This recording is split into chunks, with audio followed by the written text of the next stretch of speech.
भारतीय लोकतंत्र के इतिहास में जो कभी नहीं हुआ, क्या वो होने वाला है? क्या मुख्य चुनाव आयुक्त ज्ञानेश कुमार को उनके पद से हटाया जा सकता है? विपक्षी खेमे में उनके खिलाफ महाभियोग प्रस्ताव लाने को लेकर के क्या चर्चा चल रही है, और अगर ये प्रस्ताव आया तो नतीजा उसका क्या रहेगा? विपक्ष के पास नंबर्स तो है नहीं। आज के शो में इसी पर विस्तार से बात करेंगे कि संसद से लेकर के सड़क तक विपक्ष और चुनाव आयोग के बीच जारी जंग किस दिशा में जाती हुई दिख रही है, आगे की रणनीतियां क्या हो सकती हैं। शो में चर्चा उपराष्ट्रपति चुनाव की भी होगी। महाराष्ट्र के गवर्नर और तमिलनाडु के जाने पहचाने चेहरे सीपी राधाकृष्णन को एनडीए ने अपना उम्मीदवार बनाया है। कौन है सीपी राधाकृष्णन? इस उम्मीदवारी के लिए कौन से समीकरणों को ध्यान में रखा गया, और अब विपक्ष की तैयारी क्या है? क्या कोई ट्विस्ट एक्सपेक्ट करें? विस्तार से बताएंगे। जिनके सपने टूटे, जिनका शरीर टूटा और सरकार ने भी जिनकी सुध नहीं ली, ऐसे एनडीए कैडेट्स के बारे में खबर है कि क्या उनके दिन बहुरने वाले हैं। सुप्रीम कोर्ट ने सुओ मोटो एक्शन से क्या कोई शुरुआत कर दी है? उस सैनिक की भी बात करेंगे जो टोल पर अपमानित हुआ, और बिहार में बच्चे अब किस बात पर सरकार से जा भिड़े हैं। नमस्ते, अपन है कुलदीप और आप देख रहे हैं the Lalit talk show. Brought to you by Sensodyne K and Subharati University. SLS और पैराबेन गॉन, तो उसका करंट ऑन। What then? इसके पोटेशियम आयंस करें टूट का करंट गॉन, लाइव का करंट ऑन। विपक्ष और चुनाव आयोग के बीच तकरार बढ़ती जा रही है। 18 अगस्त की दोपहर आगरा से कुछ दृश्य आए। मुख्य चुनाव आयुक्त ज्ञानेश कुमार के घर के बाहर कुछ कांग्रेस कार्यकर्ता थे।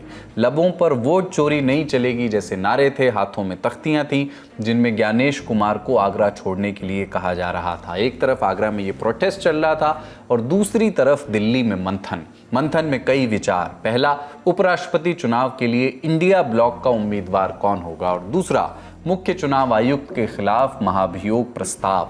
उपराष्ट्रपति उम्मीदवारी वाली खबर पर विस्तार से हम आगे बात करेंगे। पहले फोकस चुनाव आयोग और विपक्ष की तनातनी पर। इंडिया टुडे से जुड़े राहुल गौतम की रिपोर्ट के मुताबिक विपक्ष के सूत्रों ने बताया कि ज्ञानेश कुमार के खिलाफ महाभियोग प्रस्ताव लाने पर विचार किया जा रहा है। कांग्रेस के राज्यसभा सांसद इमरान प्रतापगढ़ी की टिप्पणी भी आई, बोले जल्द ही फैसला लिया जाएगा। हालांकि यहाँ ये बात ध्यान रखने लायक है कि सीईसी को उनके पद से हटाने के लिए संसद के दोनों सदनों में 2/3 बहुमत की जरूरत होती है, जो कि विपक्ष के पास नहीं है। पहले जानकारी आई कि विपक्ष 3 बजे की प्रेस कॉन्फ्रेंस में महाभियोग प्रस्ताव लाने की घोषणा कर सकता है। हालांकि ऐसा हुआ नहीं। विपक्ष की प्रेस कॉन्फ्रेंस में चुनाव आयोग की 17 अगस्त को ही प्रेस कॉन्फ्रेंस का जवाब दिया गया। विपक्ष ने कहा चुनाव आयोग आरोपों का जवाब नहीं दे रहा है, अपनी जिम्मेदारी से भाग रहा है। पहले तो उन्होंने एक प्रेस नोट के द्वारा बहुत से सवालों का उत्तर देने की कोशिश की। जब उस प्रेस नोट को पूरी तरीके से देश ने नकारा तो कल उन्होंने प्रेस वार्तालाप की।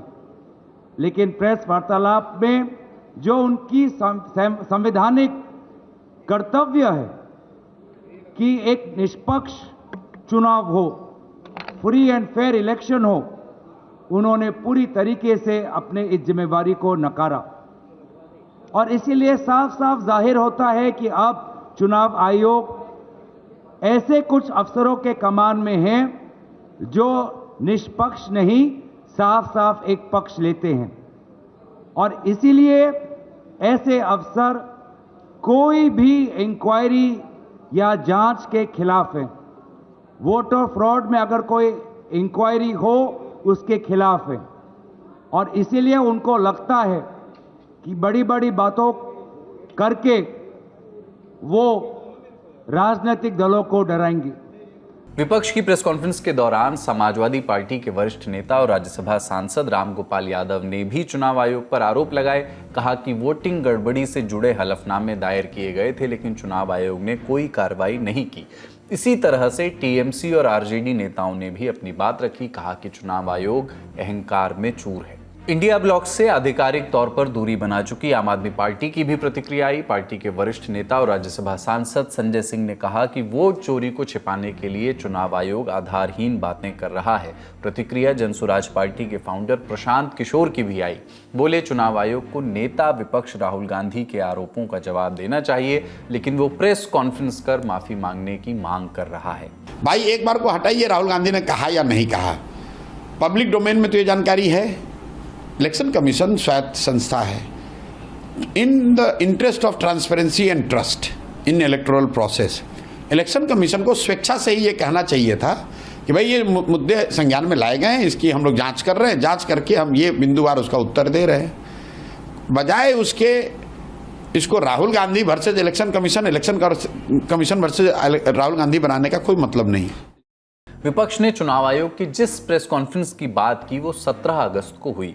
मुख्य चुनाव आयुक्त ज्ञानेश कुमार ने राहुल गांधी का सीधे सीधे नाम तो नहीं लिया, लेकिन उनकी पीपीटी प्रेजेंटेशन का जिक्र जरूर किया। ये भी कहा कि या तो हफ्ते भर के भीतर एफिडेविट दाखिल कीजिए या फिर देश से माफी मांगिए। चुनाव आयोग ने यह भी कहा कि शुद्ध वोटर लिस्ट बन करके रहेगी और मतदाताओं को फर्जी कहना देश के संविधान का अपमान है। इस बीच चुनाव आयोग ने 18 अगस्त को एक बड़ा काम और किया, जिसका आदेश उसे सुप्रीम कोर्ट से ही मिला था।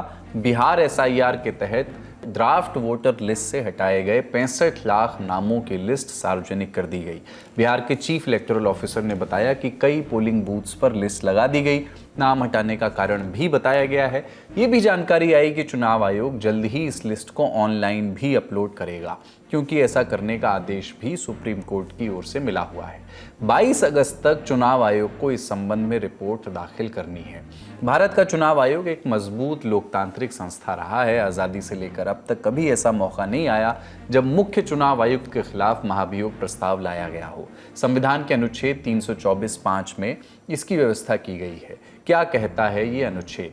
मुख्य चुनाव आयुक्त को उनके पद से हटाने की प्रक्रिया सुप्रीम कोर्ट के किसी जज को पद से हटाने की तरह ही होगी। किसी दूसरे चुनाव आयुक्त या क्षेत्रीय चुनाव आयुक्त को मुख्य चुनाव आयुक्त की मंजूरी के बिना पद से नहीं हटाया जा सकता।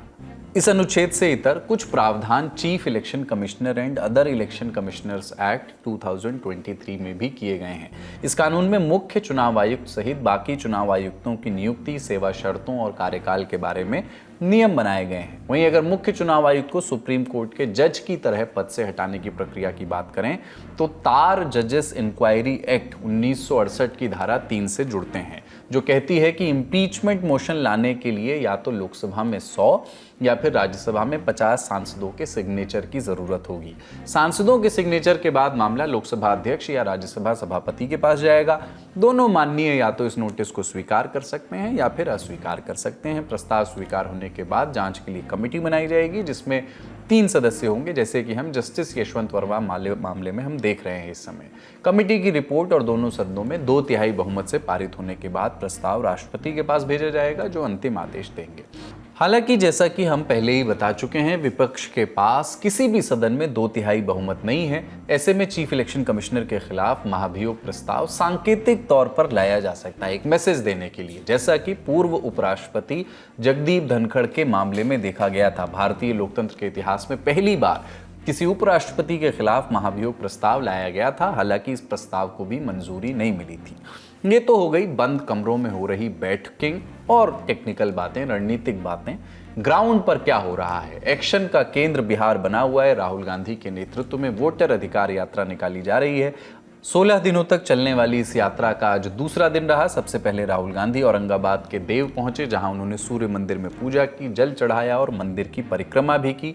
इस दौरान तेजस्वी यादव और मुकेश सहनी भी साथ रहे। दोनों नेताओं ने भी पूजा की। मंदिर से बाहर निकले तो काफिला रफीगंज के लिए रवाना हो गया। औरंगाबाद से होते हुए रैली गयाजी पहुंची। राहुल और तेजस्वी को देखने के लिए लोग बसों की छत और पेड़ पर चढ़ गए। कार्यकर्ताओं और पुलिस के बीच हल्की धक्का मुक्की भी हुई। बिहार के पूर्व मुख्यमंत्री और आरजेडी के राष्ट्रीय अध्यक्ष लालू प्रसाद यादव ने दोनों नेताओं का वीडियो डालते हुए कैप्शन लिखा, वीर तुम बढ़े चलो। इधर शाम लगभग 6:30 बजे रैली खलिश पार्क चौक पहुंची, जहां एक जनसभा को संबोधित किया गया। सालों से लग रहा था कि चुनाव में कोई ना कोई गड़बड़ है। महाराष्ट्र में साफ पता लगा, लोकसभा और विधानसभा के बीच में 4 महीनों में 1 करोड़ नए वोटर जादू से इलेक्शन कमीशन ने पैदा कर दिए। लोकसभा में हमारा गठबंधन जीतता है। 4 महीने बाद विपक्ष बीजेपी का गठबंधन जीतता है। हमारे वोट कम नहीं हुए, जितने हमें मिले थे उतने ही हमें मिले। और बीजेपी के जहां भी नए वोटर आए थे मतलब महाराष्ट्र का चुनाव, हरियाणा का चुनाव इन्होंने चोरी किया। मतदान और मतदाताओं को लेकर छिड़ी इस जंग का नतीजा क्या होगा, इस बारे में अभी कुछ साफ नहीं कहा जा सकता। ये जरूर कहा जा सकता है कि बिहार चुनाव से चंद महीनों पहले ये एक बड़ा मुद्दा बनता जा रहा है। दी ललन टॉप की नज़र इस पर बनी हुई है, आप तक हर जानकारी पहुंचाई जाएगी। बढ़ते हैं अब दूसरी बड़ी खबर की ओर। Subharti University, one of the leading universities of North India. Exciting college life and top placements. Join Subharti University, Meerut. तो लीजिए, सारी अटकलों पर विराम लग गया। सीपी राधाकृष्णन होंगे एनडीए के उपराष्ट्रपति पद के उम्मीदवार। जगदीप धनखड़ के औचक इस्तीफे के बाद एनडीए के घटक दलों ने बीजेपी के केंद्रीय नेतृत्व को अगला नाम चुनने की जिम्मेदारी दी थी। 15 दिनों का मंथन और 17 अगस्त को बीजेपी के राष्ट्रीय अध्यक्ष जगत प्रकाश नड्डा ने महाराष्ट्र के मौजूदा राज्यपाल सीपी राधाकृष्णन के नाम का ऐलान किया। जानकारों ने कहा, कई नामों पर विचार किया गया था, लेकिन समीकरणों के हिसाब से राधाकृष्णन का नाम सबसे फिट बैठा। अंतिम मुहर प्रधानमंत्री नरेंद्र मोदी ने लगाई। लेकिन सीपी राधाकृष्णन किन समीकरणों पर फिट बैठे, उन पर आगे बात करेंगे। पहले उनके बारे में जान लेते हैं। चंद्रपुरम पोन्नुस्वामी राधाकृष्णन का वास्ता तमिलनाडु से है। 20 अक्टूबर 1957 को तिरुपुर में जन्म उनका हुआ। 16 साल की उम्र में राष्ट्रीय स्वयंसेवक संघ में वो शामिल हुए और वहां से गए जनसंघ में। समय बदला, जनसंघ बदला, अब राधाकृष्णन भाजपा से जुड़े। कोयम्बटूर लोकसभा सीट से लगातार 2 बार चुनाव जीते, 1998 और 99 में। बीजेपी के लिए हमेशा से मुश्किल क्षेत्र माने जाने वाले पश्चिमी तमिलनाडु में उन्होंने काफ़ी मेहनत की। नतीजा ये कि 2004 में राज्य बीजेपी के प्रदेश अध्यक्ष बनाए गए। 2007 तक इस पद पर वो रहे और फिर राष्ट्रीय कार्यकारिणी का हिस्सा बने। विपक्षियों ने उन्हें हमेशा गलत पार्टी में सही इंसान की संज्ञा दी। दक्षिण का अटल बिहारी वाजपेयी कहा। उनके व्यवहार और मिलनसार व्यक्तित्व की खूब प्रशंसाएं होती रहीं। हालांकि कुछ विवाद भी उनके हिस्से आए। फरवरी 2023 में उन्हें झारखंड का राज्यपाल नियुक्त किया गया। राज्यपाल बनते ही वो राज्य का दौरा करने लगे। कहने लगे कि उनका उद्देश्य केंद्र और राज्य सरकार के बीच पुल बनाना है, लेकिन राज्य की हेमंत सोरेन सरकार ने उनके ऊपर कामकाज में दखल देने के आरोप लगाए। एक समानांतर सत्ता चलाने के भी इल्जाम उन पर लगाए गए। साल 2023 में ही जब तमिलनाडु मुख्यमंत्री एम.के. स्टालिन के बेटे और मंत्री उदयनिधि स्टालिन ने सनातन धर्म को खत्म करने की बात कही, तो सीपी राधाकृष्णन ने भी निशाना साधा था। कहा था, जो भी हिंदू रीति रिवाजों को खत्म करने की कोशिश करेगा वो खुद खत्म हो जाएगा। उन्होंने उदयनिधि को एक ऐसा बच्चा बताया था जो अपने कद से कहीं अधिक बड़े मुद्दे में दखल देने की कोशिश कर रहा था। झारखंड के बाद जुलाई 2024 में राधाकृष्णन महाराष्ट्र के राज्यपाल बनाए गए और अब उनके हिस्से आई है उपराष्ट्रपति पद की उम्मीदवारी। ये तो हो गई ब्रीफ जानकारी उनके बारे में। अब बात करते हैं उन समीकरणों की जिनके आधार पर ये उम्मीदवारी तय की गई। हमारी नजर पड़ी इंडिया टुडे में छपे वरिष्ठ पत्रकार टी.एस. सुधीर के लेख पर। उसमें से कुछ खास बातें आपको बताते हैं। जगदीप धनखड़ कांग्रेस में रहे और जनता दल में भी, जबकि राधाकृष्णन हमेशा से संघ परिवार का हिस्सा रहे। धनखड़ एपिसोड के बाद बीजेपी अब किसी भी तरह का रिस्क नहीं लेना चाहती है। राधाकृष्णन की उम्मीदवारी बीजेपी की लुक साउथ पॉलिसी का हिस्सा है। बीजेपी हिंदी बेल्ट की पार्टी होने का टैग हटाने के लिए बेताब है। राधाकृष्णन उसी ओबीसी समुदाय से आते हैं जिससे तमिलनाडु के 2 बड़े चेहरे पलानीस्वामी और अन्नामलाई आते हैं। बीजेपी का मानना है कि राधाकृष्णन की उम्मीदवारी से उसे तमिलनाडु में चुनावी फायदा हो सकता है। संभवतः बीजेपी ने इस उम्मीदवारी के बारे में पहले ही डीएमके के नेताओं को बता दिया था। उपराष्ट्रपति के चुनाव में इंडिया ब्लॉक के उम्मीदवार से यदि डीएमके खुद को अलग कर लेती है तो ये बीजेपी के लिए बड़ी जीत होगी। आपको मालूम ही है कि भारत के अगले उपराष्ट्रपति का चुनाव 9 सितंबर को होना है। राज्यसभा और लोकसभा के सांसद वोट डालेंगे इसमें। हमने अपने 23 जुलाई के शो में इस पूरी प्रक्रिया के बारे में विस्तार से बताया था। उसका लिंक आपको कमेंट बॉक्स में दे रहे हैं। अब बढ़ते हैं सुर्खियों की ओर। महाराष्ट्र में पिछले 48 घंटे से हो रही बारिश थमने का नाम नहीं ले रही। महाराष्ट्र का नांदेड़ जिला बारिश से बुरी तरह प्रभावित है। यहाँ के मखेड़ तालुका में बादल फटने से लापता हुए 5 लोगों की तलाश जारी है। कई इलाकों में फसलों को नुकसान हुआ है। मीडिया रिपोर्ट्स के मुताबिक 200 से ज़्यादा गांव बाढ़ की चपेट में हैं। एनडीआरएफ और एसडीआरएफ की मदद ली जा रही है। महाराष्ट्र के मुख्यमंत्री देवेंद्र फडणवीस का बयान आया। वो बोले कि 200 से अधिक लोगों को सुरक्षित बचाया गया है। करीब 4 लाख हेक्टेयर जमीन जो है, इसमें जो किसानों ने बुआई की थी तो उसका नुकसान हुआ है। उसको एक प्रकार से असेसमेंट करके उसको हम मदद करेंगे। साथ साथ नांदेड़ जैसी जगह पर कल मुकरमाबाद में 206 mm बारिश हुई है और इसके कारण बहुत बड़े पैमाने पर क्लाउड बर्स्ट इस प्रकार की वहां परिस्थिति थी। लोग काफी अटके हुए थे। 206 लोगों को बाहर निकाला जा चुका है और भी लोगों को बाहर निकाला जा रहा है। एनडीआरएफ की टीम वहां है, मिलिट्री की भी टीम वहां पर पहुंची हुई है। वैसे ही मुंबई में बहुत बड़े पैमाने पर बारिश हुई है। उधर देश की आर्थिक राजधानी मुंबई से कई इलाकों में जलभराव के दृश्य सामने आ रहे हैं। सेंट्रल और वेस्टर्न रेलवे लाइन पर कई जगहों पर पानी भरने के कारण ट्रेन सेवाएं बुरी तरह प्रभावित हुई। मुंबई की जान कही जाने वाली लोकल ट्रेनें 18 अगस्त को सेंट्रल रेलवे पर थोड़ी देर से चलना शुरू हुई। भारी बारिश के चलते सभी स्कूल कॉलेज बंद कर दिए गए। मुंबई में बृहन मुंबई नगर निगम यानी बीएमसी के मुताबिक 17 अगस्त को शहर में 6 जगह शॉर्ट सर्किट हुआ। 19 पेड़ और 2 दीवार ढहने की घटनाएं सामने आई। इन हादसों में कोई हताहत नहीं हुआ। ग्रेटर मुंबई पुलिस प्रमुख ने अपील जारी की, लोगों को सावधानी बरतने की सलाह दी। साथ ही जरूरी ना हो तो ट्रैवल ना करने को कहा। हिदायत इंडिगो और अकासा एयरलाइंस की तरफ से भी आई। कहा गया कि मुंबई हवाई अड्डे की ओर जाने वाली सड़कों पर ट्रैफिक जाम है, इसलिए अतिरिक्त समय लेकर के चलें। मौसम विभाग ने मुंबई के लिए ऑरेंज अलर्ट और महाराष्ट्र के रायगढ़, रत्नागिरी, सतारा, कोल्हापुर और पुणे इलाकों के लिए रेड अलर्ट जारी किया है। भारतीय सेना में भर्ती के वक्त घायल कैडेट्स को कई तरह की दिक्कतें आती हैं। मेडिकल ग्राउंड्स पर अनफिट होने के कारण ऐसे कैडेट्स का करियर शुरू होने से पहले ही खत्म हो जाता था। साथ ही इस दौरान आए मेडिकल खर्च कई दफ़ा उन पर भारी पड़ते थे। इस मुद्दे पर अखबार इंडियन एक्सप्रेस ने बीते दिनों विस्तार से रिपोर्ट छापी थी। अब सुप्रीम कोर्ट ने एक्सप्रेस की रिपोर्ट का खुद से संज्ञान लिया है। देश की सबसे बड़ी अदालत ने 18 अगस्त को इस मसले पर केंद्र सरकार और सशस्त्र बलों से जवाब मांगा है। मामले की सुनवाई जस्टिस बीवी नागरत्ना और आर महादेवन की बेंच कर रही है। बेंच ने रक्षा मंत्रालय, वित्त मंत्रालय, सामाजिक न्याय मंत्रालय, चीफ ऑफ डिफेंस स्टाफ, सेना, वायुसेना और नौसेना के प्रमुखों को नोटिस जारी किया है।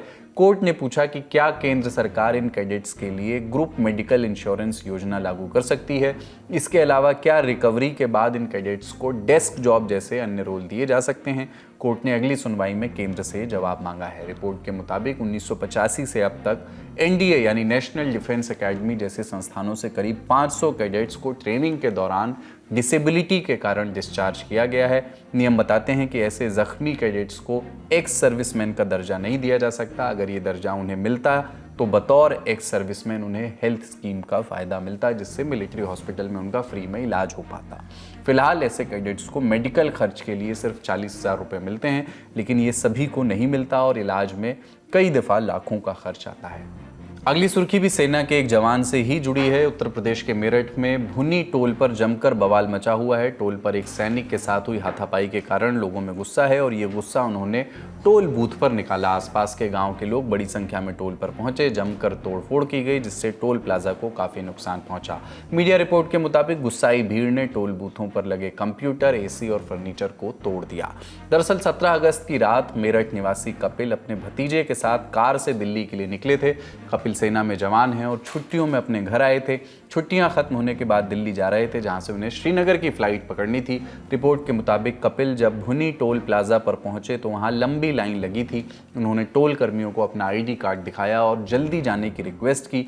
इस दौरान उनकी टोल कर्मी से बहस हो गई। बहस हाथापाई में बदल गई। आरोप है कि टोल कर्मियों ने इस दौरान कपिल के साथ गाली गलौज और मारपीट की। घटना का वीडियो सोशल मीडिया पर वायरल हो गया। पुलिस ने 6 आरोपियों को गिरफ्तार कर लिया है। मामले को लेकर एसएसपी विपिन टांडा का बयान आया है, सुनिए।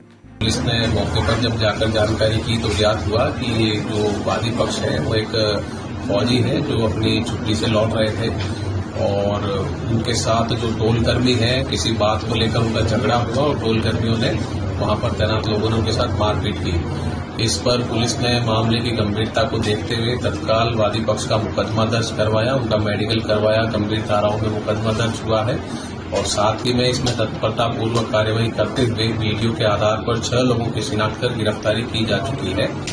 इसमें पुलिस ने और भी इसमें जो अन्य लोग हैं उनकी भी जानकारी कर इसमें आगे कार्यवाही की जा रही है। फिलहाल जो लोग गिरफ्तार हैं उन्हें गिरफ्तार कर सुसंगत साक्ष्यों के साथ में माननीय न्यायालय के समक्ष प्रस्तुत किया जा रहा है। अगली सुर्खी बिहार से है। राजधानी पटना में हजारों छात्र सड़कों पर उतरे। उनकी मांग सीधी और स्पष्ट है। स्टेट टीचर एलिजिबिलिटी टेस्ट यानी एसटीईटी को TRE 4 से पहले आयोजित कराया जाए। एसटीईटी टेस्ट शिक्षक भर्ती के फॉर्म भरने का एलिजिबिलिटी क्राइटेरिया है, जबकि TRE टीचर रिक्रूटमेंट एग्जाम है। प्रदर्शनकारियों के हाथों में तख्तियां थी जिन पर लिखा था STET नहीं तो वोट नहीं। मीडिया रिपोर्ट के मुताबिक प्रदर्शनकारी छात्र CM आवास का घेराव करना चाहते थे, लेकिन पटना पुलिस पहले से मुस्तैद थी। रास्तों में बैरिकेडिंग लगाकर छात्रों को कुछ दूर पहले डाक बंगला चौराहे पर ही रोक दिया गया, लेकिन छात्र नहीं माने और इस दौरान पुलिस और छात्रों के बीच धक्का मुक्की हुई। Patna DSP law and order Krishna Murari Prasad का बयान सामने आया। वो बोले छात्रों पर लाठी चार्ज नहीं किया गया। पूर्व में भी इनके प्रतिनिधिमंडल को मिलवाया गया है, बावजूद उसके इन्होंने अड़े हुए हैं कि हमारी ये मांग को पूरी की जाए। उसके लिए गर्दनी बाग में धरना स्थल ऑलरेडी निर्धारित है, वहां पर धरना पसंद देना चाहते हैं, वहां पर करें। लेकिन वो आकर के डाक बंगला चौराहा को इस तरह से जाम करना, जन व्यवस्था को भी प्रभावित करना, लोग बच्चे स्कूल के बच्चे स्ट्रक कर जाते हैं जाम में। कई इंपॉर्टेंट मार्ग है ये, कुछ लोगों को फ्लाइट रहती है, कुछ लोगों को ट्रेन रहती है, कुछ लोग इमरजेंसी में कहीं जाते रहते हैं, उनका कहीं न कहीं दिनचर्या प्रभावित होती है। तो इनके द्वारा अगर ऐसा काम किया जाएगा तो कतई स्वीकार्य नहीं है। अगर इनको मांग करनी है, सही तरीके से लगता है इनको जेन्युइन है, तो जाएं गर्दनी बाग धरना स्थल पर जाकर के अपनी बातें को रखें। अभ्यर्थियों की मांग नई नहीं है, वे लंबे समय से अपनी मांग को लेकर के प्रदर्शन कर रहे हैं, लेकिन विरोध के स्वर तीखे हुए 4 अगस्त को जब सूबे के मुखिया नीतीश कुमार का X पर एक पोस्ट आया। पोस्ट में उन्होंने TRE-4 को 2025 में और TRE-5 को 2026 में कराने की बात लिखी। साथ ही STET को TRE-5 से पहले करवाने की बात कही। इस पर छात्रों का कहना था कि फिर TRE-4 कैसे देंगे, क्योंकि बिहार शिक्षक भर्ती परीक्षा BPSC TRE देने के लिए STET पास करना ज़रूरी है। अगर किसी के पास STET पास का सर्टिफिकेट नहीं है तो वो BPSC शिक्षक भर्ती का एग्जाम देने के लिए एलिजिबल नहीं है। किया जाएगा, ट्वीट करवाया जाए भाई, या लिखित दीजिए मुख्यमंत्री जी, तभी तक हम लोग का बात आश्वासन नहीं, किसी भी हालत में आश्वासन नहीं, छात्र लेकर हाँ यही बातें रहेंगे जब तक वहाँ से नहीं आएंगे। ये तो रही छात्रों की मांग। अपनी मांग पूरी होती नहीं देखकर करीब 15 दिन बाद छात्रों ने शासन के दरवाजे खटखटाने की कोशिश की। प्रशासन कब छात्रों की मांग पर सुनवाई करता है ये तो वक्त बताएगा, लेकिन छात्र हित से जुड़े सभी मुद्दों पर प्रत्येक अपडेट ललन टॉप पर आपको मिलती रहेगी। आज का ललन टॉप शो यहीं तक। अपना और अपनों का ख्याल रखिए, देखते रहिए दी ललन टॉप। शुक्रिया, शुभ रात्रि।